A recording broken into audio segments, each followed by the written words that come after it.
इसके पीछे कारण क्या है? मेरा नहीं जाने के पीछे कारण या नहीं जाने की बात करने के पीछे कारण मेरे सनातन धर्म की सबसे बड़ी जो परंपरा है उसका पालन करना है।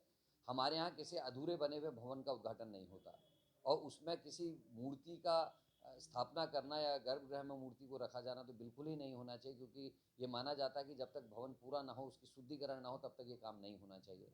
दूसरा, सनातन धर्म की एक व्यवस्था करी गई आदिगुरु शंकराचार्य के द्वारा, 4 शक्ति पीठों को बनाया गया, ऐसे हमारे मठों को बनाया गया, जिसमें हमारे सौभाग्य से हमारे उत्तराखंड में भी जोशी मठ एक है और पुरी के शंकराचार्य हैं, अन्य शंकराचार्य हैं, 2 शंकराचार्य और हैं, 4 मुख्य शंकराचार्य इस देश में हैं। उसमें से 2 का मैंने खुद देख लिया। हमारे जोशी मठ के शंकराचार्य जी ने इस व्यवस्था का, इस कार्यक्रम का विरोध किया है और कल पुरी के शंकराचार्य जी का जो स्टेटमेंट आया है वो भी बहुत ही गंभीर है और मुझे लगता है कि सनातन धर्म मानने वालों को ये उनकी बात माननी चाहिए, क्योंकि धर्म की ध्वज पताका तो शंकराचार्यों के हाथ में है।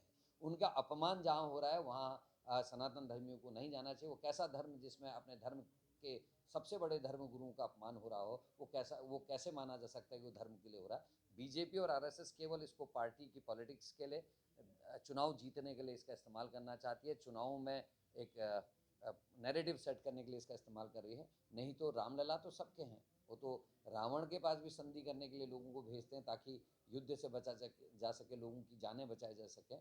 और ऐसे राम के नाम पर नफरत फैलाने वाले लोग उसका उद्घाटन करें, संभव नहीं है, अच्छा भी नहीं है।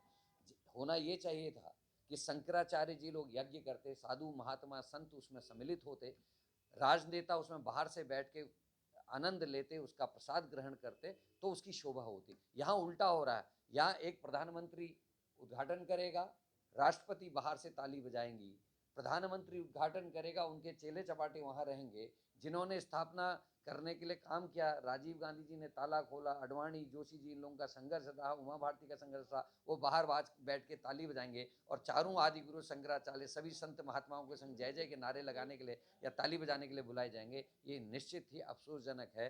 होना ये चाहिए था, जो काम ब्राह्मण, पंडित, पुरोहित और हमारे सनातन धर्म के ध्वजरोहक हमारे शंकराचार्यों के हाथ से होना चाहिए था, उस काम को आज प्रधानमंत्री कर रहे हैं केवल अपने आप को महिमा मंडित करने के लिए। पहले केदार बाबा के यहाँ की सोने की चोरी की जांच तो बैठा लें, तब वो अन्य मंदिरों में दिए जलाने की बात करें। तो इसीलिए करण मेहरा ने तय किया है कि मैं भगवान रामलला को बहुत मानता हूँ, उनको आदर सहित प्रणाम करते हुए मोदी और इनकी सरकार के आमंत्रण को अस्वीकार करता हूँ।